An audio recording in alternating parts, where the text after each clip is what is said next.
Just plug it in the bed. Unplug it. Joy, what's the name of the show? All right. Wow. Now, I'm excited. y'all ain't finna set me up there. I'm excited. We got a winner We do. in the booth. We gave you. Did we not give you clues? No. Ooh, she camera good. Damn it.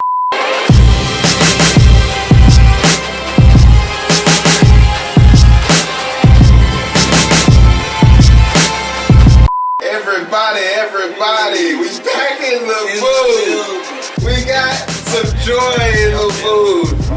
Now, everybody, we have a celebrity in the house. I want you guys to know that we have brought you Pine Bluff's hero. The one and only. And don't let it deceive you. Just because you see me, no. This is Pine Bluff's hero. And today we are welcoming one of my great friends, the educated, always beautiful. What's the sound that make Katie be making? Come on, what's the sound? One time. If I was getting paid, like $19,008, I would. Okay. I feel you. And this is my great friend. She went to the University of Arkansas at Pine Bluff. She is a proud business owner. All right. Very proud. Young black woman doing the damn thing. And you need to, if you haven't already seen it, these lovely bottles, there's going to be talks about it, the links in all the description below. But today we're bringing our good friend Joy to the identity booth. I'm here. And as always, it's me, Hero, the random motherfucker who never seems to upload shit on time. That is something that has been left in our box. And our great co-host, Eric, who's on the ones and twos with us. It's been a while.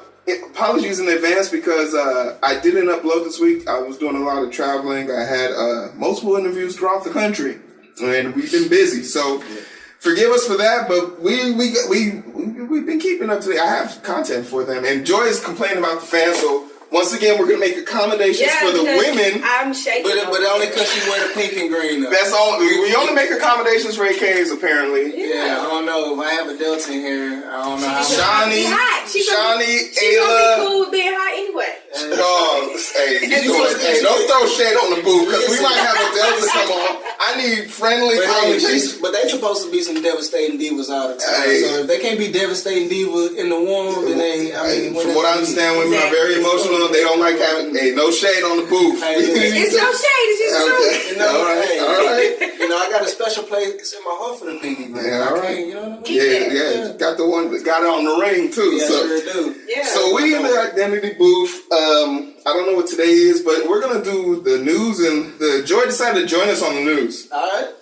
Joy said she's ready for this, and before we get started with the news, we're just gonna give a little bit about Joy and her product. So tell us, what do you do, Joy?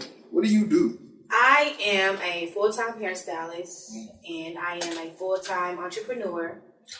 I work every position with both of my jobs. I manage a clientele. I have a little over 250 clients here between Arkansas and Texas, Pine Bluff, Arkansas, in the Dallas-Fort Worth area. And then I recently just launched my hair care product, Just Joy Hair Oil, March the 17th, 2018. And thus far, I have sold over 400 bottles. I am located in 2 hair stores in Pine Bluff, Arkansas, and I am currently now working on a manufacturing plant to be in Arkansas. I haven't picked the city just yet, but hopefully Pine Bluff can host it. But if not, it's definitely going to be in Arkansas. So that is what I have been up to the last 5 years since I graduated and kind of hooked up with this guy here. So just perfecting my craft and learning as much as I can. Joy is being very modest because Joy's being very modest. I'm a brag on her for a second. Since I've been to Dallas, and now a lot of people claim to know me, and they're welcome to say this, but not too many people are willing to collaborate. Okay. You know, I live down the street from 6 people I went to school with. Been 3 years since I've been here. I ain't seen one of them yet. Not a problem, because life is difficult. But when someone reaches out to you and makes you wake up at 6 a.m. on a Wednesday and drags you to an entrepreneur work program, that's value. That's good. If I didn't know better, I would thought I was going to have to propose to Joy because she was about the business. I mean, this is a keynote detail about action over reaction. Yeah. I enjoy seeing people take action. How am I supposed to be interested in you if you don't know what I'm doing, what I'm about? Exactly. You want to help me, but you don't even know what you talk, like, what are we doing here? Like, so Joy's ability to start this program, this initiative, and reach out, I love it. And she stays close to the vest. And a lot of people know this because if you've been on my Instagram, take a close look at the logo. Yeah. She sticks to her guns. She has the ability the capacity to smell out bullshit, and she will not fuck with you if you are that. I will not. So I say this take this with a grain of salt. I say easily one of the most influential women I've seen in this city doing her damn thing from my school. That's a fact. I dare people to debate. I dare people to debate. Come with it. Like, what is it going to be about? So, Joy, lovely product. We'll talk some more about this in the mid-roll. And also, we're going to dedicate a whole podcast to it, I believe. Yes, we are. Okay, so we're going to do that. So, we're going to talk about this some more. So, let's get into the news. I don't know what the hell I wrote here. I'm looking at it. Emotional. This is actually for me and you later. We're going to be talking about emotional intelligence. That podcast is coming up. It should be coming out before this one, so the link will be up by the eye. Check it out. For right now, let's go ahead and dive into the mix. Your good friend, Paul Ryan. That House Speaker for, what is it? The House Speaker is dropping out. He said he's going to be out of here in January. And 2 things come to mind. We know the proper method of dropping out of the House of Representatives, which is you run for re-election, you win, and you pass on the mantle. Yeah. He is so afraid of seeing them people in November, he much rather take a hike. Do you believe he's leaving because he wants to, or because he knows Trump's going down very soon and he was there at every waking moment? I think it's multifaceted. I will say first, I know we had people, y'all. Me and Hero have a lot of conversations offline, but I do want to kind of direct it. Like I seen Hero a video today from this guy Jimmy Dore. He's talking about how Obama is a Republican. He's just a moderate Republican. He talks about a lot of these Democrats now. They're moderate Republicans. Well, why you say that? Because all of them are for war. All of them for expanding government. All of them for sticking it to the middle class anytime, any chance they get. So I want to start there. I think Paul Ryan, number one, doesn't want to run. I don't think he's necessarily concerned about Trump, but I will say that I think he's got a lot of money. I think he's made a lot of money, or he has a big money deal coming because, first of all, he's not even seeking re-election. I think the NAFTA report came out at $10,000,005 for him. So, I mean, but even still, like look at some of the governments. I know it always goes back to money. Look at some of the governments that are coming back online now. You got Iraq; they just got control of their central bank. So anybody who had any of that currency is now filthy rich. You got the Vietnamese currency coming back online. You got the Zimbabwe currency coming back online. These guys are implicit in toppling economies and going and possessing this money. I'm talking about billions, hundreds of trillions of dollars of a hyperinflated currency. And now this stuff's coming back online, and they're just 30. Not just Paul Ryan. You got 30 Republicans not seeking re-election. And it behooves you not to believe that is, I mean, I would say, like, Trump is a factor in this, though. Like, regardless of the money that you can make, because what's more important than money in the USA? Control. If you own the House, let's talk about the history of the House of the Speaker. The House of the Speaker is the person that makes the president bow.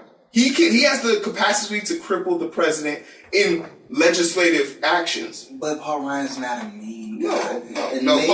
Wrong firm. Paul Ryan doesn't have a spine. Because this is the same person I'm that being said, polite. okay. Let's just say he doesn't have a pair. So maybe he's making room for somebody who really don't like Trump and will gut him like a fish. I don't know. But if that was your plan, you win, you rerun, you win, and then you pass it on to said person.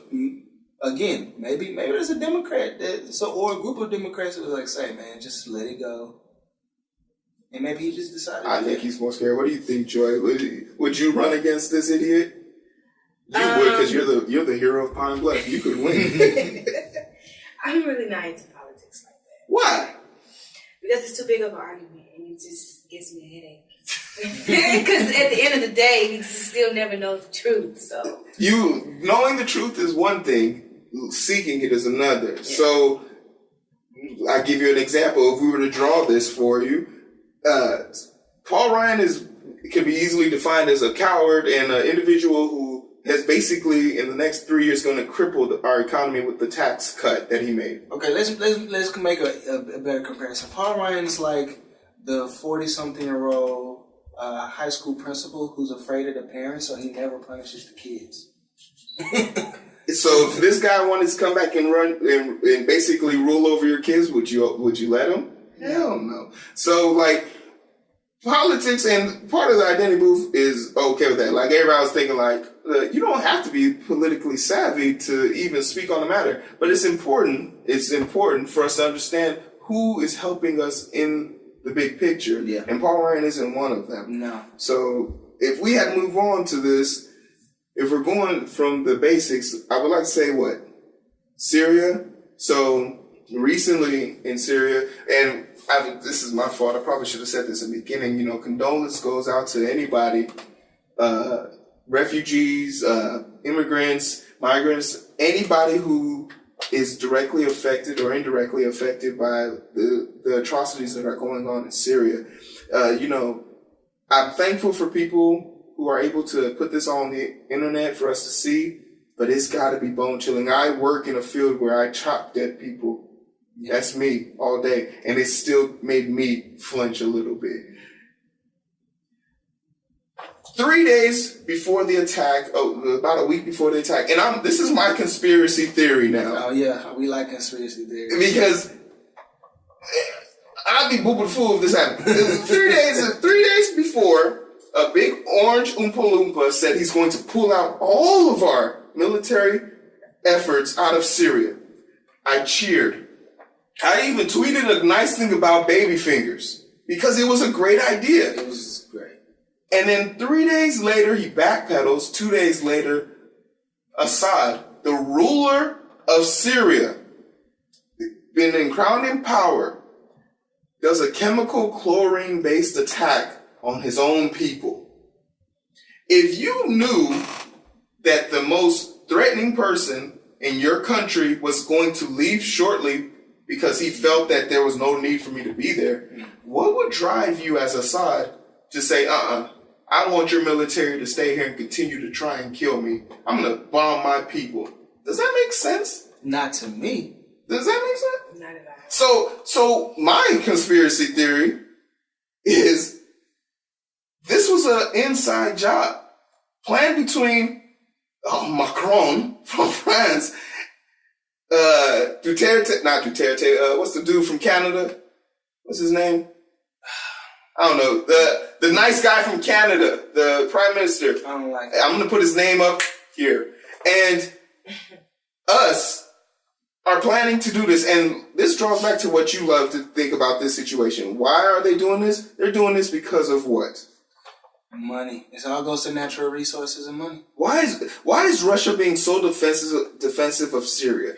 Because the same way that we prop up our currency, which is with oil, is the same way Russia props up theirs.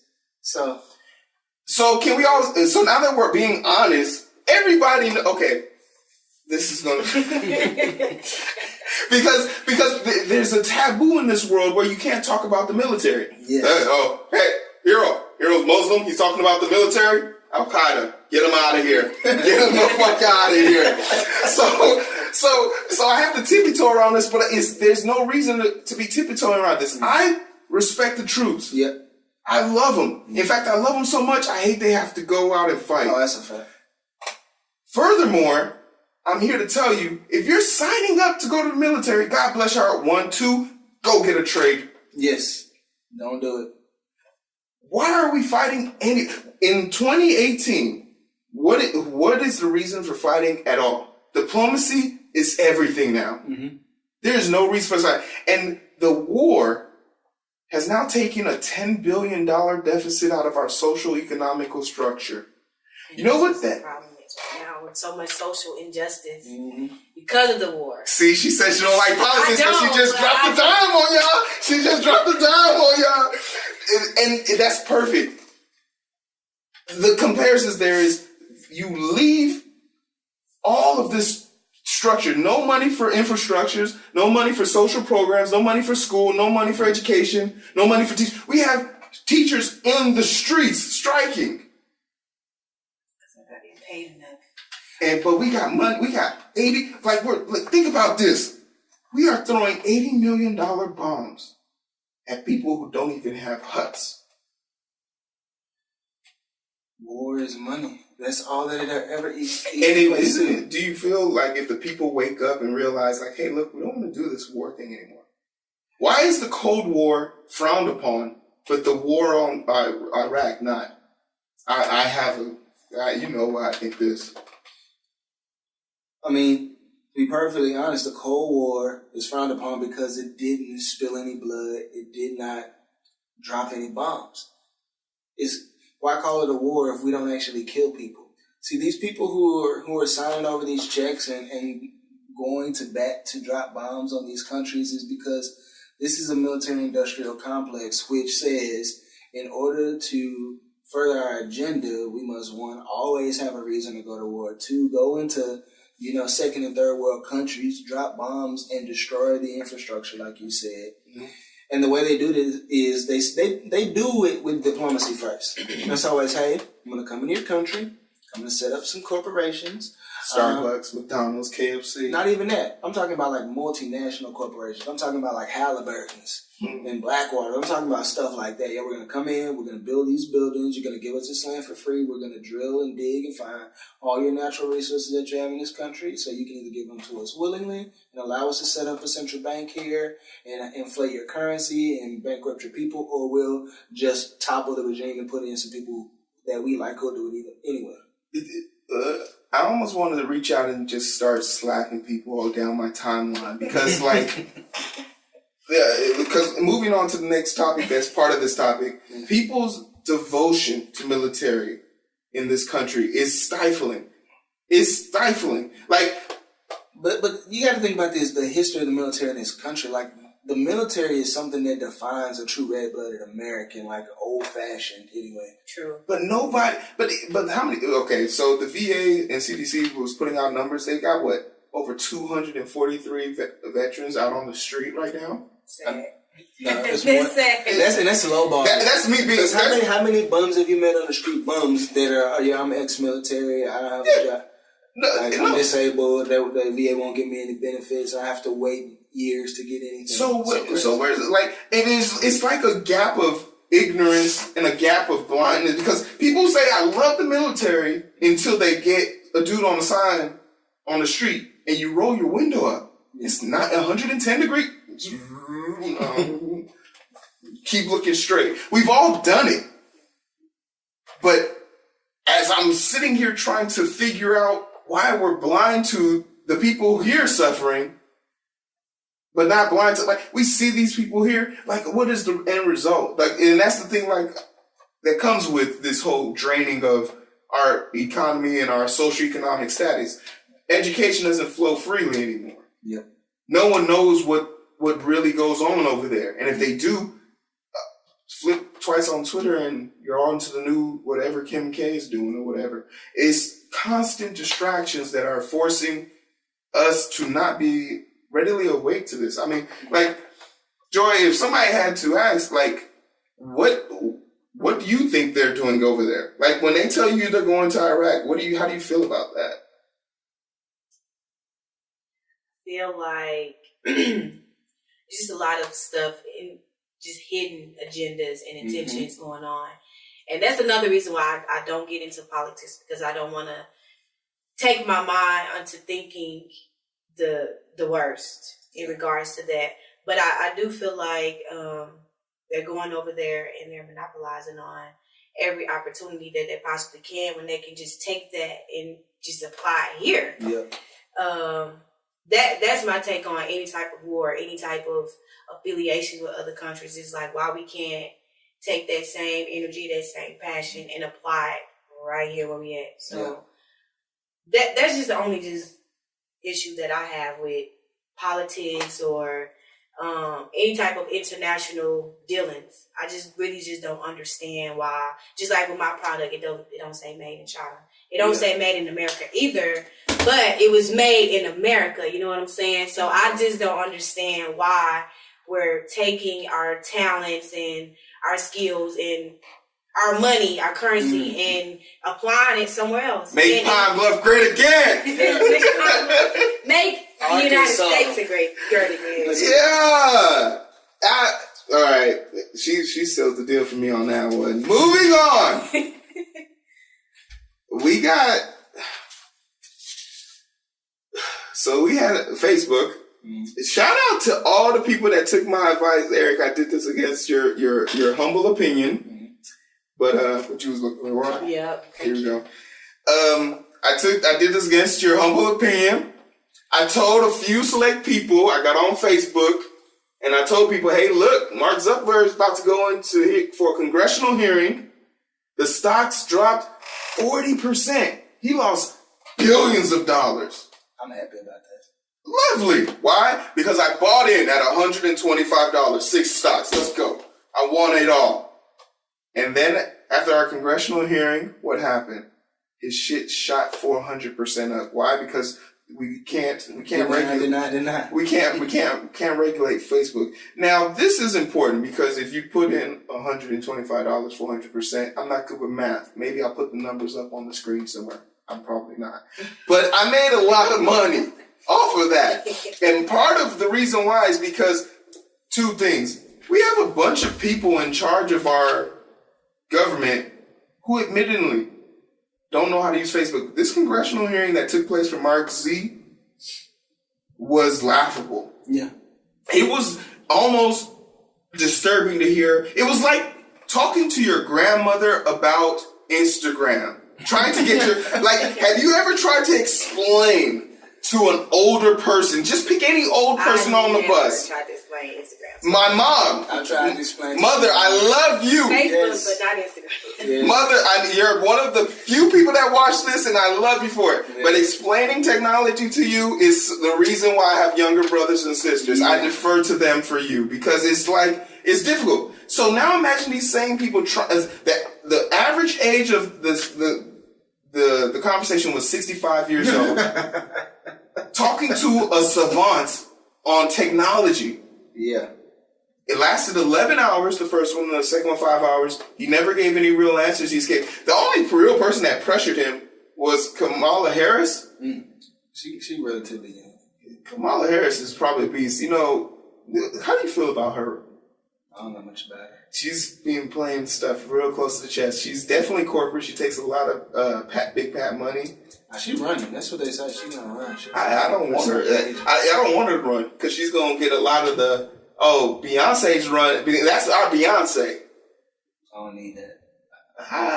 She's got a long way uphill for me, at least for all relative purpose. So right now they need a savior right now. So what do we like? So now we're talking about in the year of technology, right? So ETO is one of those things that are going to be extremely invasive, very in depth, because if you hit the panic button, an alert goes to your emergency contact, and it also gives the ETO people the ability to know where you are, what happened to you, and if we need to notify somebody, say for example you hit the panic button and you don't respond, we can reach out to your family members. That's part of ETO. That's very invasive. Yes. I feel like a lot of people, that was a big hurdle for me to climb, and a lot of information, because relatively speaking, I would have locations of people.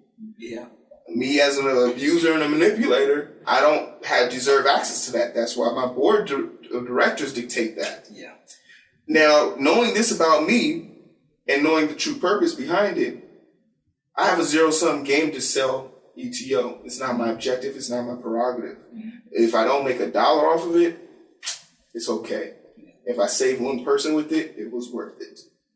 So technology in the modern day, there's no telling who has your information these days. As a millennial generation, do we care about our information anymore? I don't think we do. We put everything personal about our lives on the internet. I mean, you see people play out their relationships, their job, family matters, everything that's going on with people is online. And people have blindly consented, I think. Yeah. Oh, yeah. Because I've never read terms of agreement. I mean, how many people read the terms of agreement? No, I just want access to this platform so I can share my. I just click the box. Yeah. In fact, I get mad when they make you when they force you scroll. Yeah, you already know. I'm like, what the fuck wrong with y'all? Like, yes. No, I'm not reading it. So we don't like. But even if you did read the terms of agreement, it's written by a team of attorneys that have worded it as such that we won't understand it. You know what I'm saying? So we don't really care about this, and this is probably why nobody under the age of 35 cared about Facebook scrubbing our Facebook page, because you're a business owner now. Like somebody could this is a legit scenario that could happen. Somebody could low key scroll down to 2007, or what is it, 9 to the 2000s, and be like, Joyce said. Some bald-headed skittle diddle, ain't got no hair in the middle, can't be coming into my shop asking for her hair to be done. And they can be like, we're protesting you now. That is a legit thing people can do. But something that you said years ago on Facebook. Yeah. I told this to Eric today. I had a Skype interview today, and the interviewer asked me about Project DTO. They scrubbed my social media page, and they looked me up and found all the things. And I used the F word, like fuck you, and all those beautiful words. And I don't bleep them out. And she watched the podcast, and I told her, I appreciate it, but that's not going to change. To which she was like, no, I really felt what you were doing was super important, and it was great. Now, and I interrupted, but did you subscribe?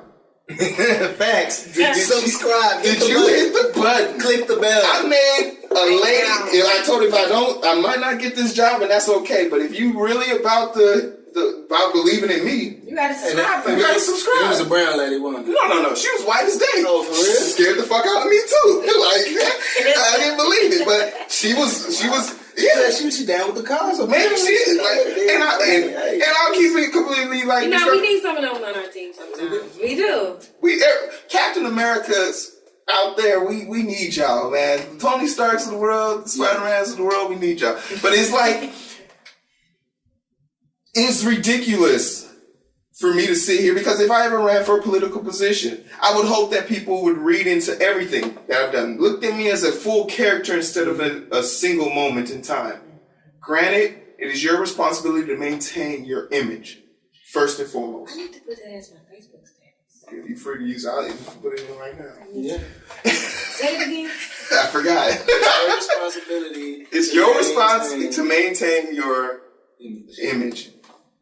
And with that being said, like, you already told me you don't really too much care about it, but like, how comfortable are you with the things that are going on? Because right now, all they can do is advertise to you. But when they start trying to own an identity of you, how does that make you feel? If it's something that you said or you posted and they have proof, they could go off and technically they own every picture you post, every single word you type. They could go off and start an alternate. And who's to say that they haven't and just kept you from an alternate version of yourself so that you look like a real person? They could literally go in and inflate the numbers of Facebook by billions and then fool the advertisers to think there's more users on Facebook. This was something that happened on this is something that happened on Steam. One of the Steam developers, he had an algorithm for a fake review robot that just scrubbed a social media page, took combinations of people's names and words, and posted fake reviews. Now, if you're a real human reading it, you realize that it doesn't make sense. It's not cohesive. But as a robot, it's more than enough to trick another robot. So I like that idea. And like, Joy, how, like, you're a businesswoman. So like, how's your image? How do you feel your image is being perceived right now? And is it okay with you that people can look in depth into your past via social media? I'm just, because I was being very modest earlier, if you look at this bottle, it has my naked body on there, and it has my butt on there, and it's symbolism for kiss my ass in a way. So, well, I think we gotta answer that one. You know, if you take it from me and you know it's mine, then my response is, all right, hey. I just wanted to see if she was gonna go that far because I just pushed a little bit. I like that. It makes my response is to tell him to kiss my ass. Honestly, anybody that's not for my cause. I mean, it's very blunt, but if you're not for me or for what I'm trying to do, you don't have to be. But my response to you is to kiss my butt. And also look at it too. Grab it. Prefer it. Touch it. Hey, take it on easy. The bottle. Take it easy now. Take it. We're family friendly. All right, so real quick, we're gonna hit the market lowdown. The markets are recovering. For some reason, Donald Trump has forgot about Jeff Bezos. Maybe because there's. But you see, he just outed him. What did he do? Oh, Trump just outed him for being a liar and a thief and having horrible business practices. He literally just dropped today. Yeah, but I mean, this is coming from somebody who was bankrupt 6 times. Jeff Bezos is one of the smartest men I've ever seen in my lifetime. Is he the richest man on earth? No. The Sultan of Brunei and the Saudi. Yeah, you're right. Saudi crown princes. Yeah. And the Rothschild family. So Jeff Bezos. The markets are recovering steadily and slowly. Like I said, Facebook had the 400% increase after the congressional hearing. The markets are starting to stable out. We're thinking about re-entering the TPP. Did you hear this? What is? But the whole new NAFTA agreement and TPP agreement. But listen, when it comes to the money, all that stuff smoke and mirrors to me. All of it's smoke and mirrors. It's like this. All this has to do is with trade, but this in response to China. But this level of fluctuating actions is not good for the market. No, it's not, because right now that means a lot of. Because I couldn't make any trades for the last 4 days. I was too scared. Exactly, and that's what it is. Only the people with big money are gonna pull the trigger. But even people with big money are not gonna pull the trigger because they're not sure on what's gonna happen. Okay. And ultimately, if you've been playing conservative, hopefully you've been playing. I haven't taken a trade, and I told Hero almost 3 weeks just because. It's too much. And when I had time, I was like, it's not looking very good. I legit woke up 4 times at 7:30 and was just looking at the market and the ticker and said, I'm not going to hit no button here. And I just kind of rocked back and fell back to sleep in this chair and hoped that the ding went off. And yeah, as far as money is concerned right now, I'm a little I'm very, very skeptical of the dollar. I don't see it gaining any strength. I mean, you got to think inflation's like 4% now. And the Fed said they're going to raise interest rates to 1.5% when the whole Obama administration, it was 0. And then as soon as Trump gets in office, we get in at 1%, 1.25%. Now they're talking about 1.5%. So that's going to make bank rates go up. The chance of them loaning money out to people, harder, especially for small businesses. Exactly. And that's where because you see somebody like Joy out here doing their thing, and when the Obama years and everybody was living high on the hog, they had no problem loaning money. But as soon as a person we don't like now, we're gonna tighten it up. And when 13% interest rates of 1/2, when you consider taking out a loan, that becomes very dangerous when that loan is $60,000. Yes. That becomes very dangerous when that loan is a surplus of $80,000. Because 13% of that is crippling. I mean, it is. I just want to know, why are we still trying to take out loans? 2 reasons. One, recycle resource money. That's one thing for me. And this is just me personally. And the second reason is because if we don't use our money in our banks, we don't get to see it anymore. Because the biggest problem we're having in this country right now is there is no physical money in this country and dollars here. How I told Eric, and everybody knows and sees the dollar here every show, I don't carry cash anymore. This is a problem for me. I don't see cash anymore. I pay my bills, I pay for my food, and all I do is put my phone by a machine, ones and zeros. Physical cash is hard to come by in this country. Why? Majority of it is out of this country. Loans require collateral in-house. You cannot give a loan to somebody if you do not have a way to back it up. Yeah. If I put $10,000 into the bank and come back tomorrow and ask for $10,001 and they can't give it to me, that bank shouldn't be there in the first place. But they're managing to skate by because they know people are terrified to go out and get loans because of the interest rates. It's even beyond that. That's the thought of actual physical money. See, the bank's been playing this game for 100 years, this fractional reserve lending, where they only need to have about 9% of actual cash reserves because they know the people function on these IOUs and this card, these digits that we get. But Joy, you asked the question as if because I had something else to say in regards to hit us. Because the purpose of Just Joy Hair LLC is to keep the cash flow flowing in the African American community. And with that being said, I know just a lot of I don't know how to say the word, but Asian people. Yes. They are just in control of the beauty industry. And of course, this is the industry in the market that I'm in right now. And you go to the store, and their store is literally called Ebony Supply, which is black supply. And luckily, I've been blessed to be able to put my product in the hair store. But how many other African American women that have created products haven't been able to have that opportunity simply because the Asians do not want to open their market? Well, the Asians have a strategy. They create limited cooperative groups.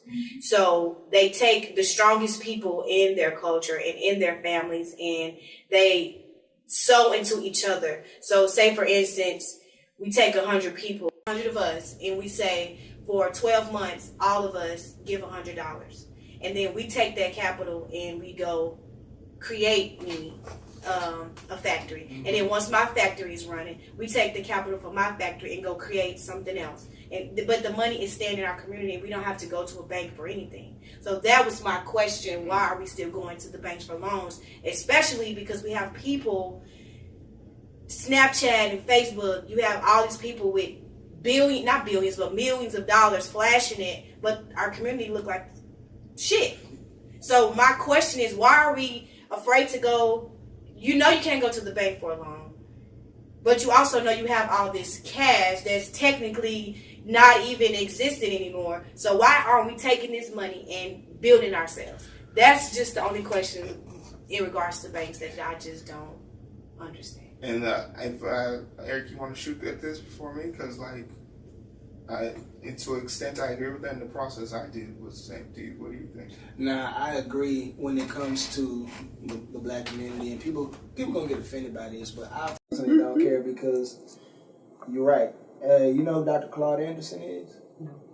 You sound just like him. This guy, like you look him up on YouTube later tonight, you be like, dang. He has the exact same philosophy. He's been preaching this for 30 years to black people and saying black people don't have any economy.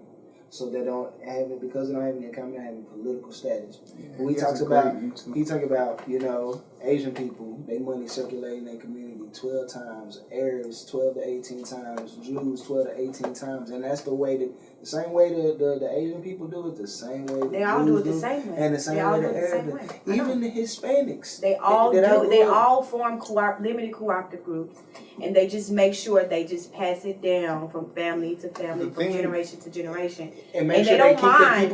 They don't mind coming to our neighborhoods, placing their businesses in our neighborhoods. But we're not even allowed to come to yours. Mm-hmm. But you can come put your gas station, your donut shop, your car wash, your mechanic shop. You can come put all those things into our neighborhoods, but we're not even allowed to come to yours. Or if we come to your neighborhood, now it's becoming urban. and it's not a rural community anymore. And I don't understand that, because y'all, if it wasn't for our money, your community wouldn't be anything. What is it? Black women spent $2 trillion. $2 trillion on hair care products alone. Just black women, and we know they are 7.5% of the total U.S. population outspend 92.5%. And the reason, and Joey made a great point, and that's another great point. Project ETO was fully funded by the people. 99 people raised $9,000. I put 4,000 of my own 4,000 of it in front, 1,000, so 5,000 up front. So $13,000 came from a bunch of 100 black people in 6 months. So I know it works. It works. The problem is, and this is something that I say, not even hesitate. We're afraid to put ourselves out there. Mm-hmm. We're afraid to be looked at differently by our own. Like, black people are so self-conscious. We're afraid of ourselves. Yeah, so self-conscious of each other. But you know what? That can come for another episode. We gonna have Joy back here. Joy, tell us where we can find your product. Okay, this product can be found at www.justjoyhair.com/shop. It can also be found at Headquarters Custom Styles. That is my barber and beauty salon, owned by my brother Travis Johnson. Also, it can be found in Pine Bluff, Arkansas at Valor Beauty Boutique, owned by Whitney King. I have it in 2 locations, 2 hair stores, Beauty Plaza and Beauty Plus in Pine Bluff, Arkansas. One is in Jefferson Square and the other is on East Hardin. And that is exactly where you can find my product. And I'm going to put all the links and all the MapQuest. Oh, yeah, that's one before the 90s kids. Yeah. All the information is going to be in the link in the description below. If they want to find you on Instagram or Facebook, can they do that? Yes, my Instagram and Twitter is at @1joystick, the number 1 joystick _. And my Facebook handle is LaRonda Joy Davis. LaRonda is spelled without an H. That's good to know. I wouldn't put it on an H. Is an H after what? The last letter? LARH. Yeah, the H comes after the R. That's what but I don't have that. Okay. So I would have never. But most people misspell it, so I just have to. And also, we're gonna be doing a partnership when this comes out. We're gonna be giving a promotional code. So you gotta watch the next podcast where you see Joy talk about how to get people like me with fucked up hair going good, because she got the best product. I'm actually using it now. I'll have my own review coming out shortly. But it's definitely something for the men. It's for the bearded men. It's for the hairy men. It's for the women who want to grow and all that good stuff. But we want to talk about that in extent in the next episode. Eric, give them the rundown. Where can they find us? It's been a while since you did this. Man. Hey, listen, you can find us at The Identity Booth on Instagram and Facebook. We on there. Uh-huh. And you can find us on YouTube, Project ETO. You need to hit the button. I think we broke 100 subscribers by now for the podcast, and we have hit 200 views on the Google playlist now. So we're now in the new bracket. That is really refreshing. So in total, we probably have 400 people consecutively listening to this on the feed burner for us. So that's pretty good. You guys have definitely given us all the love and support, and we greatly appreciate you guys identifying with us as we identify with you. Watch the next podcast, because you're going to have to be able to find the timestamp to prove that you watched the podcast. You have to, we'll do it like that, right? Yeah. You have to comment in the comment section in order for us to give you that discount. So we greatly appreciate it. Joy, thank you once again for coming on the show, talking politics with us. And for all intents and purposes, thank you guys so much for identifying with us. It's been a pleasure. It's great to be back in the booth. We look forward to connecting with you guys in the near future. But until then, take care. Joy on this. We made you. We got a celebrity in the house.